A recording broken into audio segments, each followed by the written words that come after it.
10 ఏళ్ల పాలనలో బీఆర్ఎస్ ఒక్కసారి కూడా ఆ ఆలయానికి ట్రస్ట్ బోర్డును నియమించలేదు.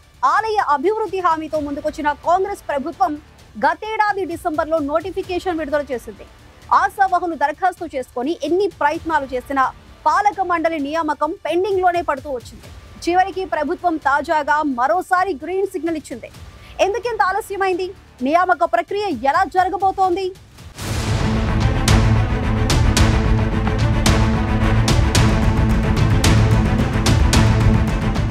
ఉమ్మడి రాష్ట్రంలో భద్రాచలం శ్రీ సీతారామచంద్రస్వామి దేవస్థానానికి 2010 నవంబర్ 26 నుంచి 2012 నవంబర్ 25 వరకు ట్రస్ట్ బోర్డు పనిచేసింది. ఆ తర్వాత అధికారంలోకి వచ్చిన బీఆర్ఎస్ ప్రభుత్వం 10 ఏళ్ల కాలంలో పాలక మండలిపై దృష్టి పెట్టనేలేదు. కాంగ్రెస్ ప్రభుత్వం అధికారంలోకి వచ్చాక రాష్ట్రంలోని ఇతర ఆలయాలతో పాటు భద్రాద్రి దేవస్థానానికి కూడా పాలక మండలి ఏర్పాటుకు గత ఏడాది డిసెంబర్లో నోటిఫికేషన్ విడుదల చేయగా 50 మందికి పైగానే ఆశావహులు దరఖాస్తులు సమర్పించారు. తర్వాత పాల్వంచ పెద్దమ్మ తల్లి గుడికి పాలక మండలి కొలువుదీరిన రామాలయం విషయంలో మాత్రం అడుగు ముందుకు పడలేదు. మళ్లీ రెండోసారి సర్కారు గ్రీన్ సిగ్నల్ ఇవ్వడంతో దేవాదాయ శాఖ నవంబర్ 3న నోటిఫికేషన్ విడుదల చేసింది. దరఖాస్తు స్వీకరణకు 20 రోజుల గడువు పెట్టింది. భద్రాద్రి రామాలయంలో ఈ నెల ముక్కోటి ఏకాదశి అధ్యయన ఉత్సవాలు, ఆ తర్వాత శ్రీరామనవమి 2027 ఆగస్టులో గోదావరి పుష్కరాలు జరగనున్నాయి.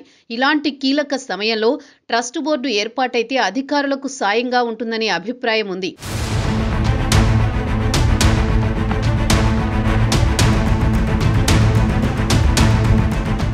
గత ఏడాది ముక్కోటి ఏకాదశి నాటికే కొలువు తీరుతుందనుకున్న పాలక మండలి ఈసారైనా ఏర్పాటయ్యేలా ప్రభుత్వం చర్యలు తీసుకోవాలని భక్తులు కోరుతున్నారు. తద్వారా ఉత్సవాల సమయంలో ఆలయ అభివృద్ధికి తీసుకోవాల్సిన చర్యలు, ప్రణాళికలను సర్కారు దృష్టికి తీసుకువెళ్లే అవకాశం ఉంటుందని అభిప్రాయపడుతున్నారు. మండలి ఏర్పాటుతో నిధులు కూడా విడుదలయ్యే అవకాశం ఉంటుందని ఆశాభావం వ్యక్తం చేస్తున్నారు. భద్రాద్రి రామాలయానికి 2012 తర్వాత ట్రస్ట్ బోర్డు లేకపోవడంతో పలువురు ఆశావహులు నామినేటెడ్ పోస్టుల కోసం ఎదురు చూస్తున్నారు. మొదటి నుంచి కాంగ్రెస్ లో ఉన్న వారితో పాటు జంపింగ్ జిలానీలు సైతం గతంలో దరఖాస్తు చేసుకున్నారు. మాజీ MLC Balasani Lakshminarayana, deputy CM Bhatti Vikramarka సతీమణి నందినితో పాటు జిల్లాకు చెందిన పలువురి పేర్లు వినిపించాయి. బోర్డు సభ్యుల హోదా కోసం అనేక మంది పోటీ పడ్డారు.